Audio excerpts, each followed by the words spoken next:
When exactly is the wedding? I asked.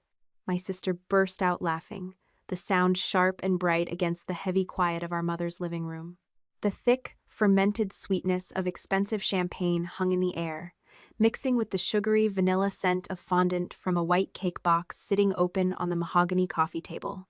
"Danny, it was yesterday," Courtney said. She tapped her crystal flute against her new husband's glass. The sharp clink made my jaw tighten. But we kept it family only. You know how stressful big crowds are. I sat on the cold leather sofa and looked at her. Then I looked at our mother, Constance, who was busy smoothing an invisible wrinkle in her cashmere cardigan.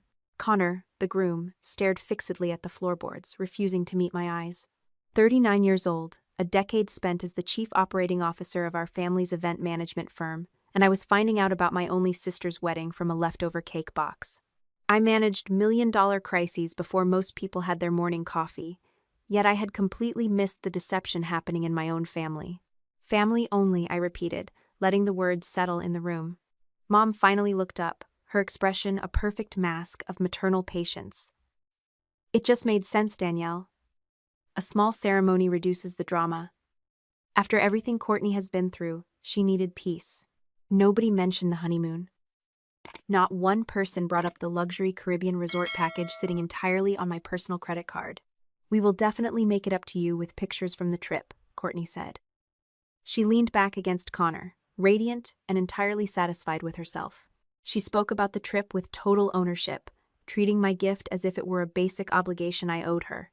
"The trip," I said, keeping my voice perfectly level. "Are you still using the exact itinerary I booked for you?" "Obviously." Courtney rolled her eyes, taking a long sip of her champagne. "Connor already bought his resort wear. It is going to be perfect." "Don't be petty about this, Danielle," Mom added, her tone carrying that familiar edge of warning she used whenever I questioned family expenses. "Be happy for your sister." I nodded slowly. "Got it." I walked out to my car a few minutes later.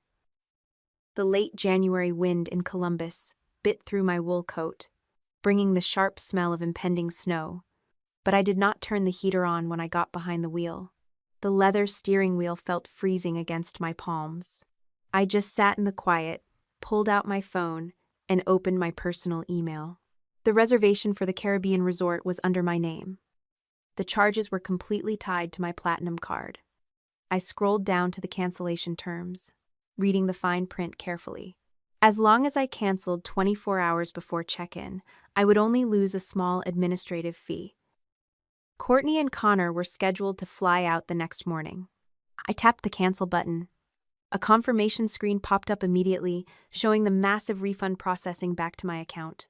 I saved the receipt to a private folder, closed the browser, and then I muted the family group chat. I did not cry, and I did not draft a long, angry message demanding explanations. Instead of driving to my townhouse, I went straight to a small leased office space on the other side of town. The glass door displayed a modest frosted logo for Northline Operations. This was my consulting firm, the business I had built quietly on the weekends, entirely separate from Mercer Event Group. Unlocking the door, I stepped inside and flipped on the desk lamp. A deposit check from a new hospitality client sat on my blotter, ready to go into an account neither my mother nor my sister could touch. 18 months ago, Courtney had asked me to guarantee a massive loan for a boutique salon she wanted to open. Refusing her request was the turning point. That was the day I realized my family viewed my money as a shared asset, and the exact moment I started building an exit strategy. I unlocked my bottom drawer and pulled out a thick, black notebook. The label on the cover read Vendor Exceptions. Inside were pages of handwritten notes, documenting 18 months of strange invoices and mismatched addresses flowing through our company's accounts payable. I traced the edge of the paper. I was not trapped. The next morning, the winter sky was the color of wet iron. I was sitting at my Northline desk drinking black coffee when my screen lit up. A text message from Courtney had just come through. "The agent says our reservation does not exist. Call me right now." Seconds later, an incoming call flashed on the screen. Courtney's name pulsed urgently. I smiled. A small, quiet movement. and turned the phone face down on the wood surface. The vibration rattled against the desk for a full minute before it stopped. I took a scheduled call with a new client, walked them through their quarterly projections, and took careful notes. I gave them my full attention. When the call ended 45 minutes later, my notification screen was a wall of panic. 14 missed calls, 6 frantic text messages from my sister, and 2 from my mother demanding I fix whatever mistake the airline had made. I picked up the phone, opened the chat, and typed a single reply. The reservation was mine. I canceled it. Less than an hour later, a different number called. It was the travel agent who had originally booked the trip. "Miss Mercer," the agent said, her voice tight with professional anxiety. "Your sister is extremely upset at the departure gate. I just wanted to confirm that the cancellation was intentional. She was screaming that I had ruined her corporate account." I frowned, leaning forward in my chair. "My corporate account?" "Yes," the agent replied, her breathing slightly uneven. "A few weeks ago, Courtney emailed me asking to separate the resort upgrade and the private airport transfers from your personal card. She wanted those specific charges billed directly to a corporate vendor authorization." My hand stopped moving over my notepad. The pen hovered above the paper. "Did she give you the name of the vendor?" "I have it right here," the agent said, and I could hear the rustle of papers in the background. "Crescent Destination Services. I told her I could not process it because you were the primary account holder and the names did not match, but she was quite insistent that it was a standard company expense." "Could you forward me that entire email chain?" I asked, forcing my voice to remain mild and polite. "I need it for my records." "Of course, I will send it right now." I ended the call and reached for the black notebook. The pages fell open naturally to a section I had been reviewing for weeks. I ran my finger down the list of suspicious accounts my mother had pushed through our corporate billing system. Halfway down the second page, I found the exact code the agent had just read to me. I opened my vendor notebook, found the code beside Crescent Destination Services, and realized my sister had tried to bill her honeymoon to the same company I had been questioning for months. The notification chime broke the silence in my Northline office. My laptop screen illuminated with a new message from the travel agent, containing the forwarded correspondence I had requested. Opening the thread felt like stepping onto a frozen lake. Courtney had sent 3 emails trying to shift her luxury resort upgrades onto a corporate account. In the second message, my sister explicitly instructed the agent to remove my personal email address from all future updates. The final attachment was a corporate vendor authorization form. It listed Crescent Destination Services as the payee and carried a signature that looked like my mother's sloppy cursive. The travel agent had rejected the transfer because the initial deposit came from my personal card, completely unaware that she had just documented an attempted fraud. I printed the email chain, placed the paper inside my black notebook, and drove across town to the Mercer Event Group headquarters. The moment I walked through the double-glass doors, the heavy sound of theatrical sobbing echoed from the reception area. Courtney sat in one of the guest chairs, surrounded by 3 junior staff members. Her mascara was perfectly smudged, and she clutched a damp tissue in her manicured hand. "She ruined my honeymoon because she is jealous," Courtney said, her voice carrying down the hallway. "She always uses money to punish people." My mother stood beside her, arms crossed tightly over a silk blouse. Constance turned her sharp gaze toward me as I approached. "You will wire Courtney the exact amount for those replacement flights right now, Danielle. This behavior is unacceptable." The junior employees scattered, returning to their desks with their heads down. I did not apologize, and I did not lower my voice to manage the crisis. "The honeymoon was a wedding gift," I said, keeping my hands relaxed at my sides. "That gift expired the moment you stood in our living room and told me I was not part of this family." Courtney stood up, dropping the damp tissue onto the reception desk. The tears vanished completely, replaced by a tight, rigid anger. "You are going to regret this, Danny." "Noted." I walked past them, entered my office, and locked the door behind me. The noise outside did not matter. Sitting at my desk, I woke up my workstation and logged into the Enterprise Resource Planning System, using my standard operating officer credentials. I did not attempt to access my mother's private emails or download the entire server.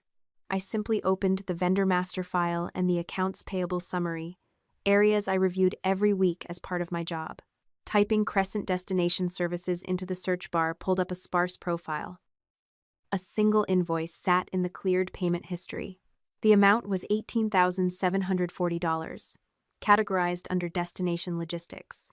I clicked the hyperlink to view the supporting documentation. The system loaded a standard approval packet, and my stomach tightened. The final page bore my digital signature. I stared at the screen, analyzing the details instead of reacting to the shock. The approval date stamped next to my name was October 14th. That date triggered an immediate memory of the plastic conference badge sitting in my Northline desk drawer. October 14th was impossible.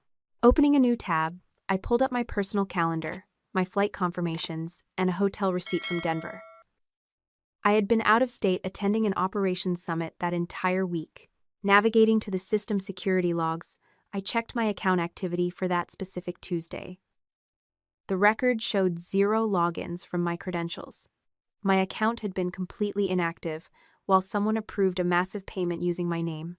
Zooming in on the signature itself, the problem became obvious. The ink weight was perfectly flat, lacking the slight variation in pressure I always made on the loop of the letter D. It was a flawless pixel copy taken from a venue contract I had signed 3 years ago. I did not jump to conclusions immediately. The next 20 minutes were spent checking my sent folder and archived messages, making absolutely certain I had not emailed a pre-approval before my flight or authorized anyone to process the change order in my absence. The search returned nothing. No emails, no support tickets, no verbal authorizations recorded in the system. Reaching into my purse, I pulled out my phone and opened the camera.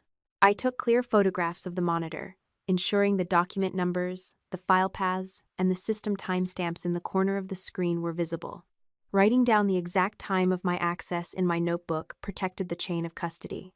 Then I dialed my personal attorney, Marisol Vega, bypassing the company legal counsel entirely. Marisol answered on the second ring. I explained exactly what I had found in 3 concise sentences. "Stop talking," Marisol said, her voice dropping into a flat, clinical register. "Answer these 3 questions carefully. Did you have legal authorization to view that specific file?" "Yes," I replied. "It is part of the standard accounts payable packet. Did you alter the file, download it to a personal device, or change the metadata in any way?" "No. I only took a photograph of the screen. Have you spoken to your mother, your sister, or anyone else about this document?" "Not a word." I heard the scratch of a pen on paper through the speaker. "Good. Do not confront them. Do not ask for an explanation, and do not hint that you know about the vendor." "They forged my signature to steal from our company," I said, gripping the phone tightly. "It is worse than that, Danielle," Marisol told me, her tone carrying a heavy, undeniable certainty. "Someone is not only stealing from the company, someone is building a case that says you did it." The plastic Denver conference badge rested inside a cardboard storage box beneath my Northline desk. Right beneath it lay a faded business card from a New York hospitality group, dated 2013, the year my father died. Staring at that embossed card brought back the heavy weight of the choices I made instead of taking that flight. Covering payroll from my meager savings. Paying the property tax on my mother's sprawling estate. Absorbing the crippling debt from a boutique salon Courtney abandoned after 6 months. Each time, there had been a perfectly crafted excuse, and each time, my sister was shielded from the consequences of her actions. My quiet endurance had simply become the economic structure keeping our family afloat. I closed the box and locked the drawer. Stepping back, I looked around the small leased office. This space belonged entirely to me. So did the townhouse deed filed under my name, the emergency fund holding 12 months of living expenses, and the 3 active client contracts sitting on my desk. 18 months ago, when I finally refused to co-sign another loan for my sister, the subtle shift in their behavior had warned me. I had not taken a single dollar from Mercer Event Group to build this life. Northline operations existed because I knew, on some fundamental level, that my family would eventually bleed my father's legacy dry. My cell phone vibrated with a text from Marisol. The attorney wanted an exact log of every document I had viewed, emphasizing that I must only record files within my authorized access level. I transferred the screen photographs to a secure encrypted drive and forwarded a copy to her office. We needed an expert. Using my personal checking account, I wired a retainer fee to Lillian Cross, a forensic accountant Marisol trusted implicitly. We were moving carefully, building a fortress of verifiable facts before Constance or Courtney realized I was looking. Sitting back down at my workstation, I ran a public business registry search on Crescent Destination Services. The results loaded slowly on the aging state database. Crescent listed a specific mailing address and a forwarding phone number. I cross-referenced those details against the Mercer vendor master file and found 4 other event supply companies sharing the exact same contact information. All 5 entities pointed to a single registered agent named Skylar Monroe. The name made my pulse thrum against my wrist. Skylar was Courtney's former college roommate. Just a week prior, my sister had claimed they had not spoken in years, lamenting the sad loss of their friendship. Yet, scrolling through a private social media album from the secret wedding, I found a candid photograph of the reception. Skylar Monroe stood directly beside the bride, holding a glass of champagne and laughing. A sharp chime pulled my attention away from the photograph. An automated system notification appeared in the corner of my screen. 18 months ago, I had configured the accounting software to flag any unapproved modifications to vendor profiles. The alert showed that the mailing address for Crescent Destination Services had just been updated. The system timestamp indicated the modification occurred mere hours after Courtney returned from the airport. They were actively scrubbing their digital footprints. I quickly saved both the previous and the newly modified version histories, securing the technical evidence of their panic. An hour later, an email from Constance arrived in my inbox, marked with high importance. Attached was the massive compliance packet for the pending sale of Mercer Event Group to an outside buyer. The message body contained a strict directive requiring me to electronically sign the operational representations within 72 hours. Scrolling through the heavy legal text, I found the operational accuracy clause. The document required the chief operating officer to personally certify that all vendor schedules and financial reports from the past 3 years were absolutely correct. If I applied my signature to that page, the fraudulent invoices and the network of shell companies would become my legal responsibility. My mother and sister would collect their massive payout from the acquisition, leaving me holding the liability for a $500,000 theft. Constance had placed a single sentence beneath the signature line of her email. Sign the packet by Friday, and do not embarrass this family again. My fingers rested on the keyboard for a long time before I drafted a reply to the compliance packet. Sending a flat refusal would only give them a reason to call me emotional. And I needed to remain firmly within the boundaries of a corporate officer executing her duties. I requested the complete vendor due diligence files, the original change orders for Crescent Destination Services, and a full, independent review of the accounts payable ledger. Adding a specific question about approvals generated during my scheduled absences, I made sure to copy the buyer counsel on the thread. The message clearly stated that I could not certify the operational accuracy until these items were provided. An hour later, my cell phone rang with a summons masquerading as a dinner invitation. Constance insisted we needed to clear up a simple internal misunderstanding in person. Arriving at the house we grew up in, I found the dining room table set for 3, though nobody was eating. The smell of roasted chicken and rosemary filled the room, clashing with the sterile glow of a silver laptop sitting directly next to my dinner plate. The screen displayed an open DocuSign envelope sent by the company counsel. Right beside it, another tab held a draft email ready to send to the buyer, withdrawing my audit request entirely. "You punish people with money when you do not get your way," Courtney said from across the table, swirling her wine glass. "You ruined my honeymoon, and now you are trying to ruin Mom's retirement, just to prove a point." My mother smoothed the napkin on her lap. Her voice was a masterclass in calm authority. "This is a basic formality, Danielle. The buyer is waiting. You just need to enter the authentication code they texted you, sign the document, and click send on that draft. We can keep this family intact and save your father's legacy from public embarrassment." I looked at the glowing screen, and then I looked at the woman who raised me. The heavy wooden chair beneath me had belonged to my father, and sitting in it now felt like a very deliberate choice on her part. "Why is an independent audit so dangerous that you need me to withdraw the request tonight?" I asked quietly. Constance reached across the linen tablecloth and rotated the laptop toward me. She tapped the keyboard once, bringing the authentication field into focus. "Read me the code, Danielle." I pulled my cell phone from my pocket. The notification with the 6-digit security pin glowed on the lock screen.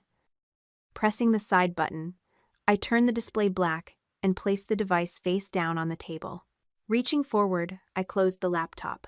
The quiet click of the latch sounded incredibly loud in the dining room.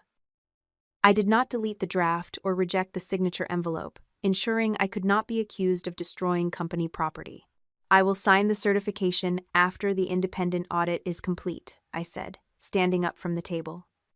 "My personal counsel will review the final report first." The maternal mask slipped. Constance stood up, her palms flat against the table. "If you walk out that door, you are done at Mercer Event Group.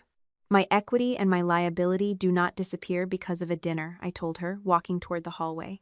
Before starting my car, I sent a brief email from my phone to the buyer counsel, confirming I had not signed the documents, had not withdrawn my audit request, and had not authorized anyone to sign on my behalf. The next afternoon, Marisol and I sat in a quiet conference room reviewing the preliminary findings with Lillian Cross. The forensic accountant spread a series of printed vendor invoices across the table. She pointed out identical invoice templates used across 5 different companies, repeated spelling errors on the line items, and approval dates that had clearly been modified after the payments cleared the bank.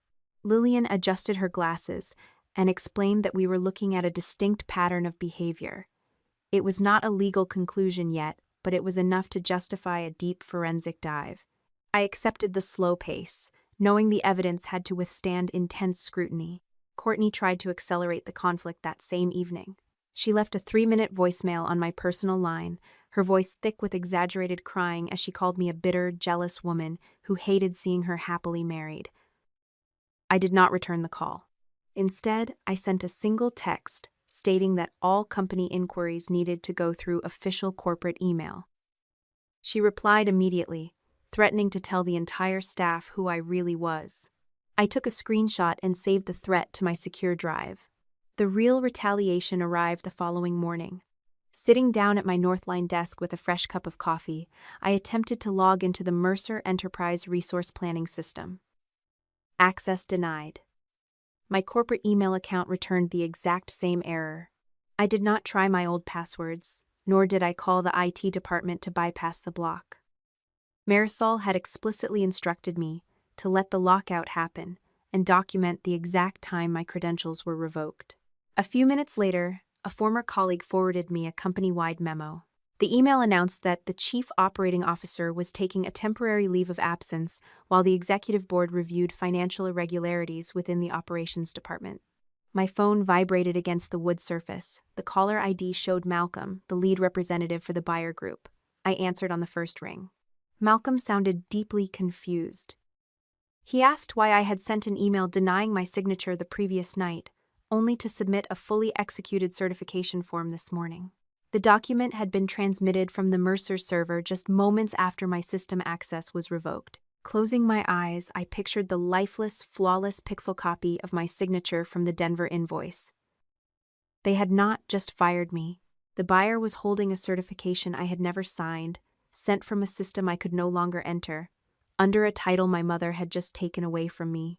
Marisol did not waste a single second after my conversation with Malcolm.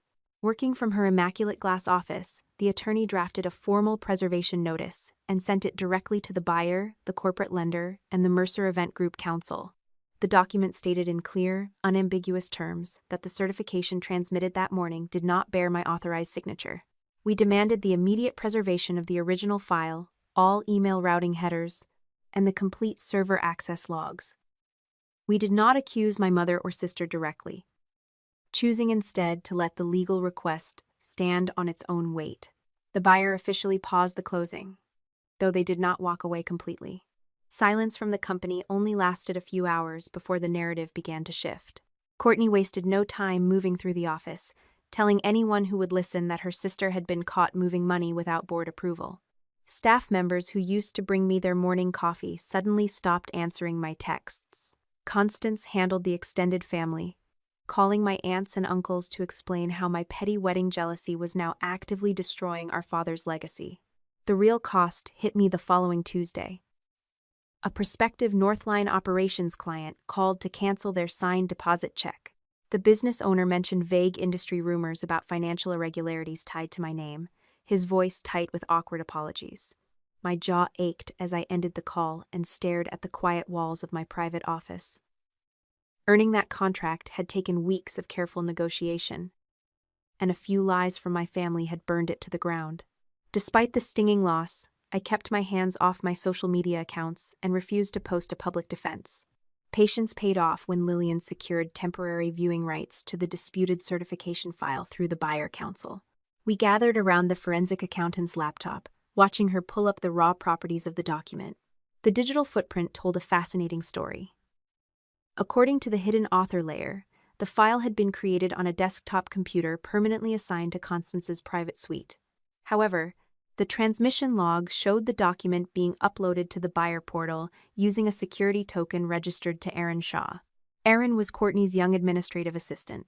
Remembering all the times she had stayed late to run rush packets for the executive team, I could see how easily someone might assume she was the mastermind.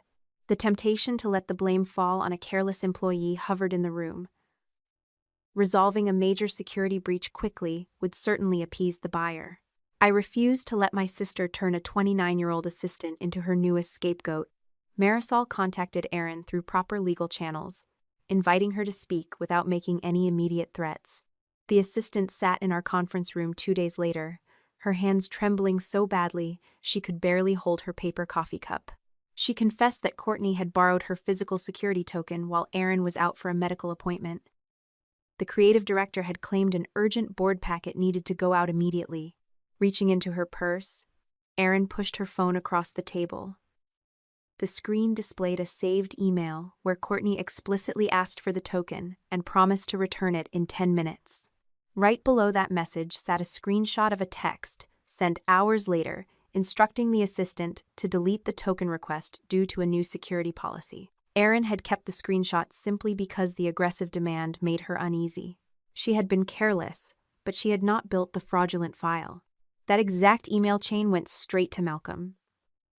Reviewing the conflicting transmission logs, the buyer group delivered a harsh ultimatum to my mother. The acquisition would only proceed if they allowed a comprehensive, independent audit of the entire operations department. Constance tried to block the request, arguing that the delay would ruin their quarterly projections, but the corporate lender sided with Malcolm. The disputed certification made the bank nervous about their own liability. That hesitation forced the door wide open, granting Lillian the legal authority to dig deep into the Mercer accounting system. Before leaving the conference room, Erin offered one final piece of information. She described a specific directory she had spotted on Courtney's laptop screen while dropping off mail the previous week. The folder was labeled Danny Closeout. The assistant recalled seeing a detailed checklist inside that directory. The document outlined steps to revoke my system access, notify the staff of my suspension, generate a media response, and force a signed certification. We did not have the full files yet, but Erin remembered the creation dates sitting next to the document names. The first date inside the closeout folder was 3 weeks before Courtney's wedding, which meant my family had planned my fall before they ever laughed and told me I was not family. The formal audit scope required signatures from the buyer, the corporate lender, and the company counsel before Lillian could touch the servers. Once the ink dried, the forensic accountant gained full, unrestricted access to the enterprise accounting software and 3 years of bank statements. I stayed completely out of the system. My involvement was strictly limited to answering process questions in Marisol's glass conference room, ensuring nobody could accuse me of steering the results.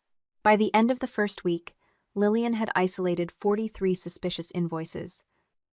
The total hit $486,300. Lillian projected the master spreadsheet onto the wall monitor, walking us through the methodology.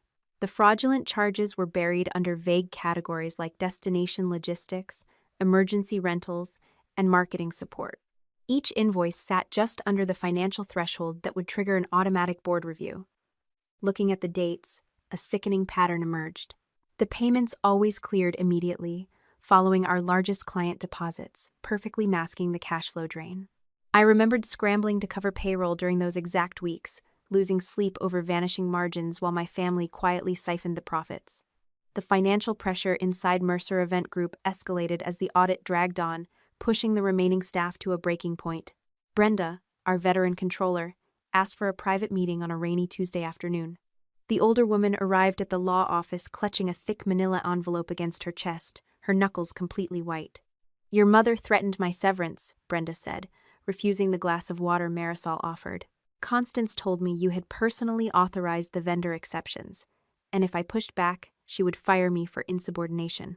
Instead of lashing out at her silence, I kept my voice steady and focused on the evidence. "What exactly did she ask you to do?" Brenda opened the envelope, sliding a stack of printed correspondence across the mahogany table. The pages contained direct emails from the chief executive account, explicitly ordering the accounting department to bypass standard vendor verification. Another email thread demanded that Brenda backdate supporting documents for Crescent Destination Services. Our controller had kept handwritten meeting notes documenting every time Constance forced a payment through the system, creating a perfect paper trail of executive coercion. We had the internal mechanism, but the external network still pointed to a single liability. Public business registrations painted Skylar Monroe as the mastermind behind all 5 shell companies. Marisol reached out through Skylar's retained counsel, offering a brief window for cooperation before the findings went to the authorities. Courtney's former college roommate folded almost immediately. Sitting across from us the next morning, Skylar admitted that my sister paid her a monthly retainer to serve as the registered agent for what Courtney called event incubator companies. "I knew it felt wrong," Skylar muttered, twisting a silver ring on her index finger, but she swore it was a legitimate tax strategy. To prove her limited involvement, the woman handed over her cell phone records and gave Lillian direct viewing access to the limited liability company bank statements. The text messages between the 2 college friends destroyed my sister's victim narrative completely. Courtney dictated the exact dollar amounts, the service descriptions, and the billing dates for every single fake invoice. One specific text made the room go completely silent. "Mom will approve it. Danny never sees the small ones." Another message instructed Skylar to purposefully misspell logistics on a new invoice to perfectly match the old template. Courtney knew exactly what she was building. Yet, the massive outgoing wire transfers required executive authorization, confirming Constance remained the ultimate gatekeeper for the stolen funds. The web expanded outward, catching people who had chosen the comfort of willful ignorance. Connor called my personal line late Thursday evening. He started the conversation with loud accusations, blaming me for tearing his new marriage apart over a canceled vacation. "Where did the down payment for your new house come from?" I asked, cutting through his tirade. Dead silence hung on the line. The aggressive bravado vanished. "Courtney said it was a corporate distribution," he finally whispered. "An early inheritance payout from your mother." I told him to check his closing disclosure. 10 minutes later, an encrypted email arrived from his address. The attached property settlement document showed a massive wire transfer of $62,000 dropping directly into their escrow account. The sender was Crescent Destination Services. Digging through a drawer in his home office, Connor had also found formation paperwork for another shell company, carrying his social security number and a signature he had never provided. Lillian took the closing disclosure and ran a direct reconciliation against the Mercer bank statements. She matched the financial flow in 3 simple steps. First, our family business paid a fake invoice to Crescent. Next, Crescent held the funds for less than 48 hours. Finally, the shell company wired the exact amount to the title company handling Courtney's real estate closing. Staring at the routing numbers on the screen, a cold clarity settled over me. The luxury honeymoon was nothing but a minor, incidental expense. The stolen money had built a life my sister used to prove she was more successful than me, while I worked 60 hours a week to keep our father's company solvent. Connor agreed to surrender the original documents to Marisol, admitting he had intentionally ignored the red flags because he wanted the sprawling suburban property. He hung up the phone and began the painful process of separating his bank accounts. I packed up my briefcase and left the law office, stepping out into the damp evening air. Crescent had not merely paid a fake invoice. Within 48 hours, it had bought my sister the front door she planned to lock me out of forever. Following Marisol's strict instructions, we drafted a formal list of audit inquiries the next morning. I did not attach the bank records or mention Skylar's devastating confession. Instead, my email simply asked 4 procedural questions. Who conducted the initial vetting for Crescent Destination Services? Where was the original change order authorizing their contract? Who personally verified their on-site event management? Why did their registered mailing address suddenly change on the corporate ledger? Sending that message felt like dropping a match into a dry forest. We were forcing them into a corner where they had to either admit the documentation did not exist or manufacture brand new lies to fill the void. The bait worked perfectly.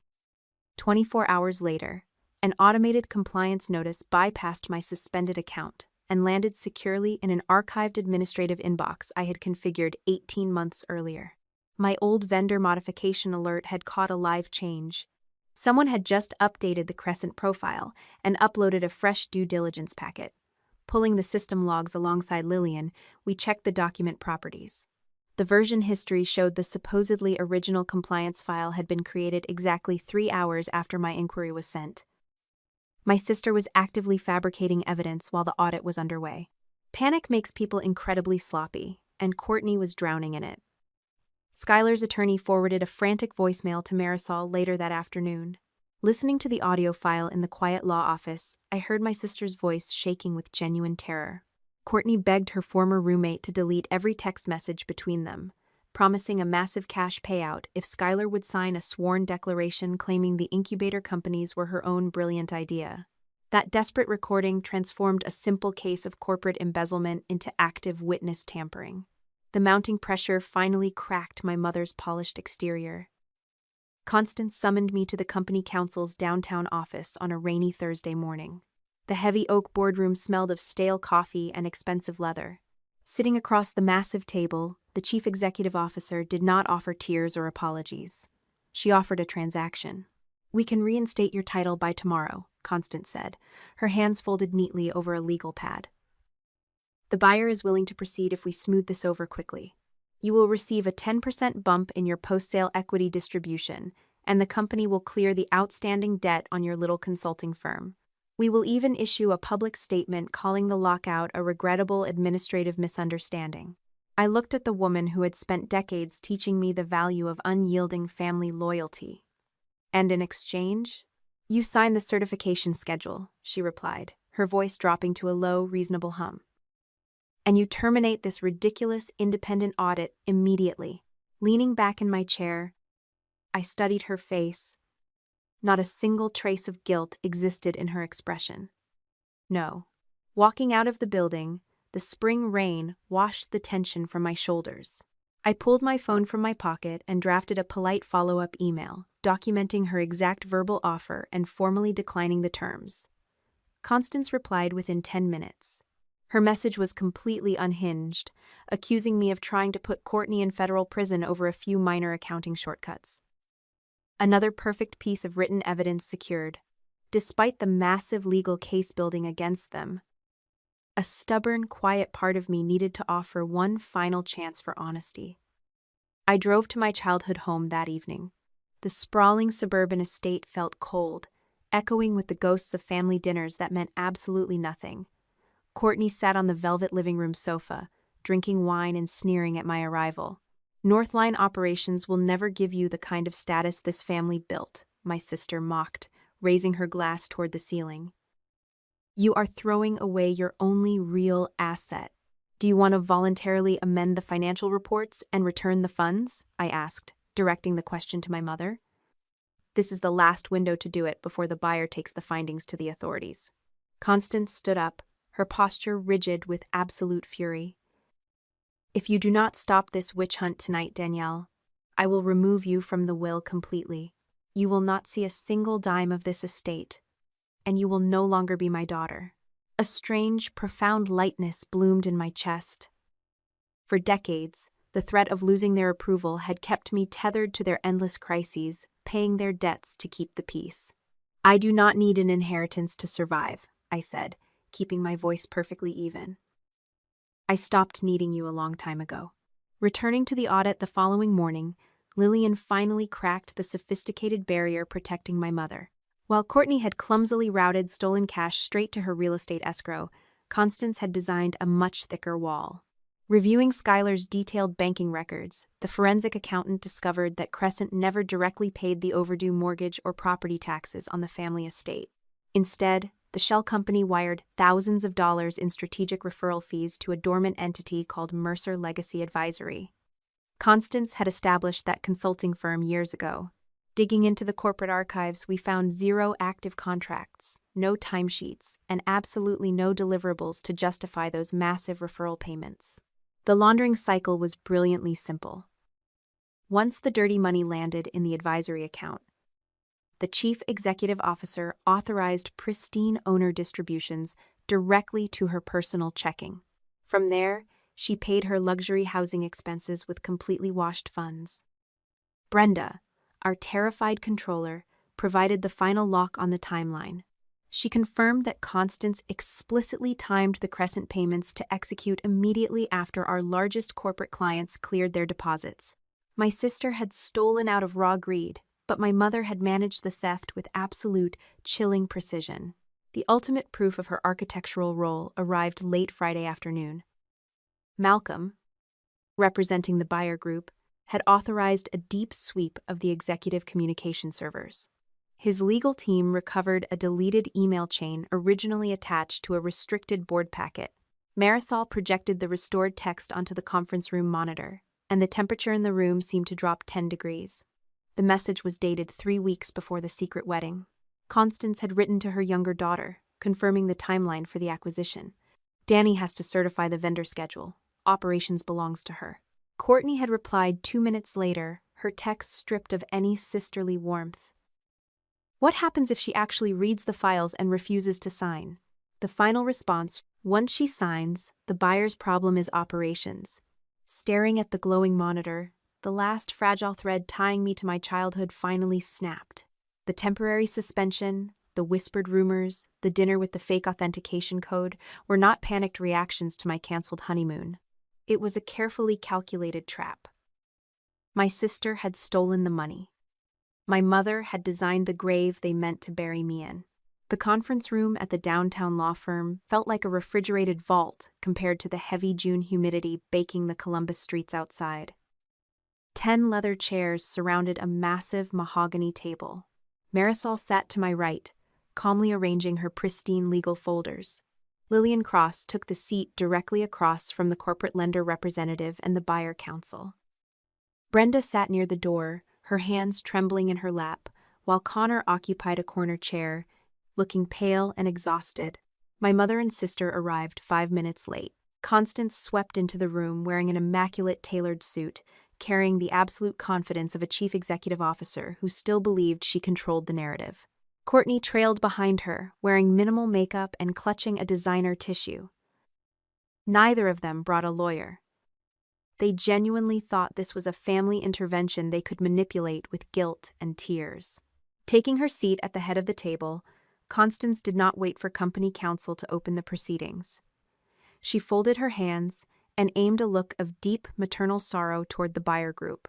"I want to personally apologize for this delay," my mother began, her voice perfectly modulated. "My eldest daughter has been struggling with severe emotional instability lately. Being excluded from a small family wedding triggered a rather spectacular breakdown, and she has decided to hold this acquisition hostage out of spite." Courtney dabbed at her eyes with the tissue.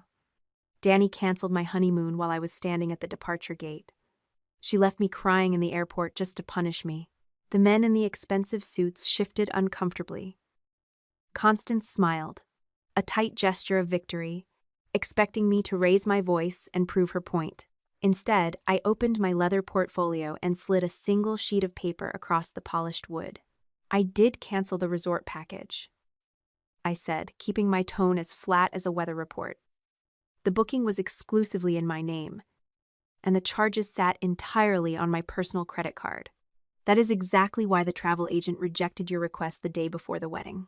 Courtney dropped the tissue. I do not know what you are talking about. The agent made a mistake. Why did you explicitly ask the agency to bill your private airport transfers and luxury room upgrades to Crescent Destination Services? I asked, pushing the printed email correspondence toward the center of the table. My sister swallowed hard. She looked at our mother, then back to the paper. The buyer counsel leaned forward, pulling the document closer.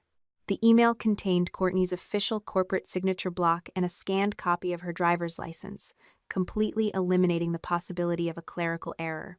The honeymoon was no longer a tragic family anecdote. It was the entry wound. Lillian Cross stood up and activated the wall monitor. The forensic accountant did not waste time on complex accounting theories. She displayed an incredibly simple flowchart. The graphic traced money leaving Mercer Event Group, landing in the Crescent vendor account, and immediately filtering down into 4 other limited liability companies managed by Skylar Monroe. Those 5 entities share a single mailing address and identical invoice templates, Lillian explained, her voice echoing in the quiet room. She clicked a button, bringing up a massive invoice for $18,000. This document authorized a payment to Crescent last October. It carries a digital signature belonging to the Chief Operating Officer.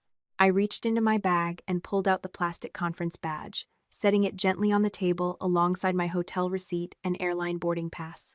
I was attending an industry summit in Denver that entire week, I told the room. System logs confirm my user account experienced 0 activity during the exact hour that approval was generated. Someone copied a signature from a 3-year-old venue contract and pasted it onto a fraudulent invoice. Malcolm, the lead representative for the buyer group, cleared his throat and opened his own laptop. He looked directly at Constance. That matches our findings regarding the final certification schedule you submitted to our portal last Tuesday. The buyer counsel took over the explanation. He detailed how the original metadata proved the document originated on a desktop computer permanently assigned to the executive suite. Anticipating the obvious defense, he read aloud the email Courtney had sent to Aaron Shaw, tricking the young assistant into handing over her security token. The access logs proved the forged certification was uploaded an hour after my mother had permanently revoked my corporate credentials. Constance adjusted her posture, her eyes darting toward the door. Courtney handles a vast amount of internal paperwork. If my daughter made a reckless mistake with the compliance files, I will personally ensure she is disciplined. The color completely drained from my sister's face. Courtney stared at the woman who raised her, finally realizing that loyalty in our family only flowed in one direction. Constance was actively preparing to sacrifice her youngest child to save the acquisition. Before the creative director could speak, Connor stood up from his corner chair. He walked to the table and dropped a thick stack of real estate closing disclosures next to my hotel receipt. The groom did not look at his bride. $62,000 went straight into the escrow account for our new house, Connor said, his voice raw with humiliation. The wire transfer came directly from Crescent Destination Services. Lillian nodded, advancing the presentation to the next slide. That explains the direct theft, but the laundering structure ran much deeper. The monitor displayed a secondary financial web. We watched the flow of corporate cash moving from Crescent into a dormant consulting firm called Mercer Legacy Advisory. The forensic accountant explained that no services were ever rendered, yet massive referral fees piled up in the advisory accounts. Within days of those deposits, Constance authorized pristine owner distributions straight to her personal checking. The bank statements proved the chief executive officer used those washed funds to pay her property taxes and catch up on a delinquent mortgage. Both of them had stolen my father's money. Courtney had simply grabbed the cash directly, while Constance had built an elegant, deniable mechanism to hide her greed. The final blow came from the quietest person in the room. Brenda opened her manila envelope and distributed copies of the executive emails demanding the accounting department bypass due diligence. The veteran controller looked Constance directly in the eye, refusing to flinch. The buyer counsel picked up the final sheet of paper. He adjusted his glasses and read the recovered message from the deleted board packet. Danny has to certify the vendor schedule, the attorney read, his voice carrying the weight of a judge reading a verdict. Once she signs, the buyer's problem is operations. The room erupted into chaos. Courtney pointed a trembling finger at our mother. screaming that the CEO had told her the incubator companies were perfectly legal tax distributions. Constance lost her polished composure entirely, shouting that her youngest daughter had fabricated the invoices and spent the vast majority of the stolen cash. They threw terrible specific details at each other, desperately trying to save themselves while simultaneously confirming every single element of the fraud. They provided motive, opportunity, and intent in front of 3 different corporate lawyers. Malcolm slammed his laptop shut. The sharp crack echoed like a gunshot, silencing the screaming women instantly. "My client is officially terminating the letter of intent," Malcolm announced, packing his briefcase with precise, angry movements. "The financial representations are entirely fraudulent, and we will not expose our investors to this liability." The corporate lender representative stood up next. He informed the room that the bank was immediately halting all new credit draws. They would not freeze the accounts required for basic employee payroll, but an independent restructuring officer would be appointed by the end of the day to approve every outgoing penny. Constance glared at me, her chest heaving as she tried to salvage her broken kingdom. "Get out of my building, Danielle. You are completely finished here. Nobody moved to escort me out." The company counsel did not look at my mother. He slowly gathered his legal pads and stacked his folders. I stood up and buttoned my suit jacket. "I did not destroy this company. I stopped signing my name beneath your lies." The buyer walked away, the lender took control away from my mother, and company counsel closed the folder. "This is now a criminal referral," he said. Justice did not arrive overnight. Weeks bled into months of federal subpoenas and endless interviews conducted inside sterile, windowless conference rooms. An independent restructuring officer took complete control of the Mercer cash flow, locking the executive suites and freezing all discretionary spending. Essential payroll cleared every Friday, and fully funded events went off exactly as planned, but the unbacked bookings received standard corporate refund notices.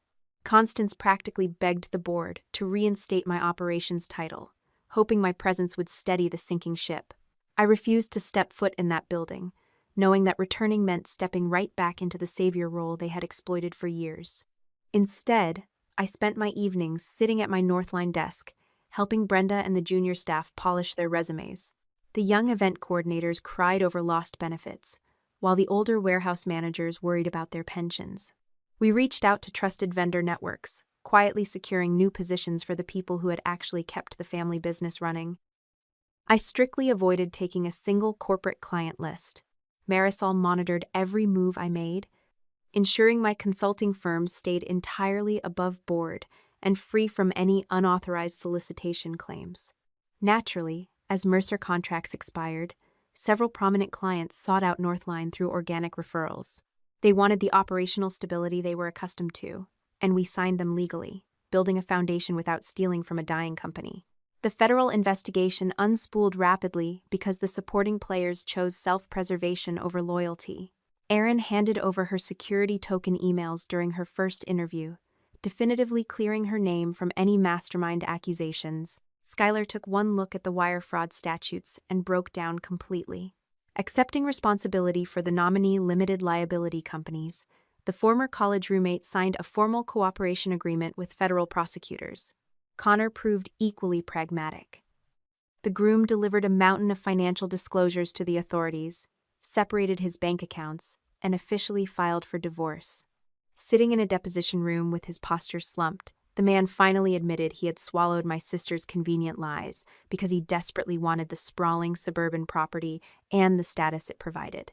Even as the legal net tightened around them, the women who raised me tried to manipulate the public narrative one last time. Courtney posted a tearful video on her social media feed, staring into the camera and claiming our mother had emotionally coerced her into creating those fraudulent invoices. The performance was flawless, right down to the trembling lip. Less than a day later, Constance retaliated. The chief executive officer stood in the country club dining room, loudly telling former friends that her jealous eldest daughter had orchestrated the entire scandal to steal the business. Their desperate fiction collapsed under the weight of hard evidence. The forensic audit timeline, the recovered text messages, and the subpoenaed bank records proved exactly who had stolen the money and how they tried to hide it. A federal judge formally barred both of them from accessing the enterprise systems or holding any executive authority. Faced with mountains of undeniable proof, their resistance crumbled slowly over the passing seasons. Courtney eventually accepted a plea agreement. Standing in a quiet courtroom, my sister pleaded guilty to federal charges involving wire fraud, falsified business records, and criminal conspiracy. Our mother fought the inevitable much longer. Constance hired an aggressive defense team, convinced she could charm her way out of the indictment, right up until the prosecutors played the recorded testimony from Brenda. The veteran controller, armed with those damning executive emails and the Mercer Legacy Advisory Bank transfers, completely destroyed the chief executive officer's defense. Constance signed her own plea deal shortly after that hearing. The court established a strict restitution plan, prioritizing the defrauded clients, the remaining corporate entity, and the insurance providers before anyone else saw a single dime. The financial consequences hit them with brutal, systemic efficiency. The court ordered the immediate sale of Courtney's new home, funneling the massive equity payout directly into the restitution fund.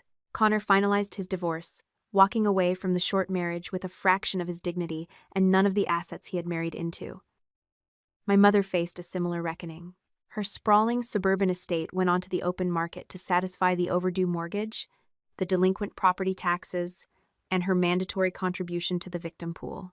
Because the referral fees routed through Mercer Legacy Advisory lacked any legitimate service documentation, the authorities pulled that entire consulting account into the restitution calculation. Stripped of its operating capital and executive leadership, Mercer Event Group shrank rapidly.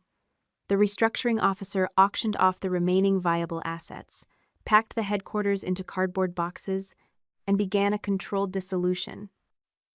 Constance lost the empire she used to control people, while my sister lost the wealthy image she worshipped. The week before the federal sentencing hearing, the autumn sunlight slanted across my Northline desk. My phone buzzed against the wood surface. A voicemail notification popped up from a restricted number.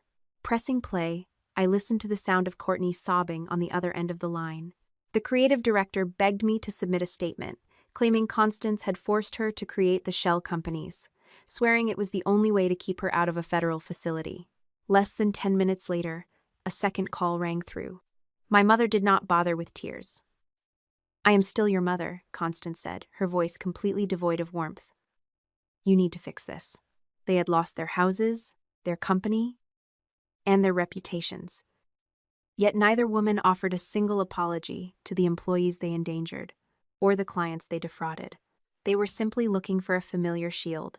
They expected me to absorb the consequences of their actions, just as I had done for decades. I hung up the phone and opened my laptop.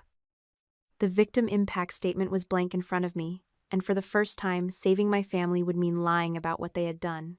I typed my victim impact statement carefully, focusing on facts instead of grand gestures.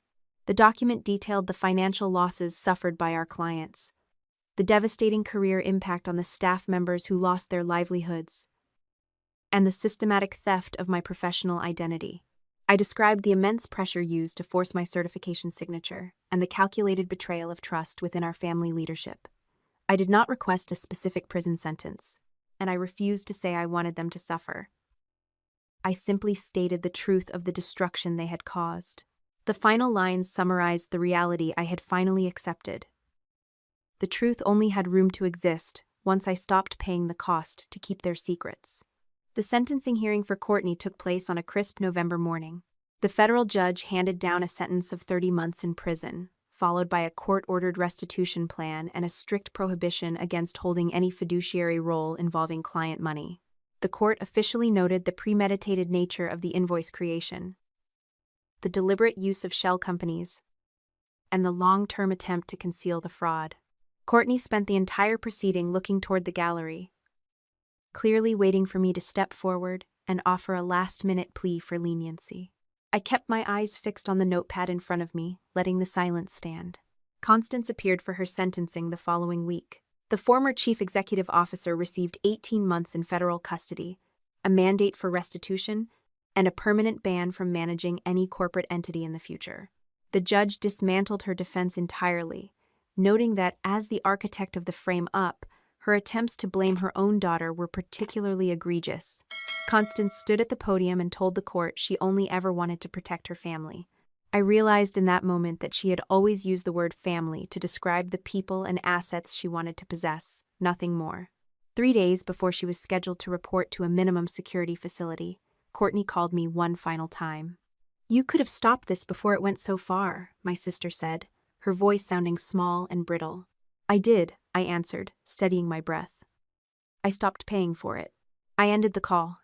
There were no curses, no dramatic declarations of victory, and no lingering grief. My mother called shortly after my sister's departure, needing a place to store some personal belongings before her own reporting date. "I am still your mother," Constance said, her tone demanding and sharp. "You remembered that when you needed somewhere to live," I replied, feeling no sting of regret. "You forgot it when you needed someone to blame." I sent her a list of local storage facilities that fit within a limited budget, but I did not offer my townhouse, and I did not pay a cent for her move. It was an act of compassion with a rigid boundary. 1 year later, the Northline operations office looked different. The space had expanded, the team had grown, and the light hitting my desk felt warm and consistent. Brenda now managed our finances. Her work characterized by a transparent integrity that made every quarterly report a source of pride rather than anxiety. We had just signed a long-term contract with a national boutique hotel chain, a deal that came from a direct client referral, not from any ghost of a family legacy. The walls held framed letters of appreciation and photographs of our diverse, hardworking team. There were no symbols of status here, just the tangible results of honest labor. My phone vibrated on the desk, displaying 2 new messages from the same restricted number. Courtney was asking for money to cover legal expenses, and Constance wanted a deposit for a small apartment. The device started ringing, the screen pulsing with their familiar, demanding requests. I looked at the phone for a long, quiet second, a small smile touching my lips.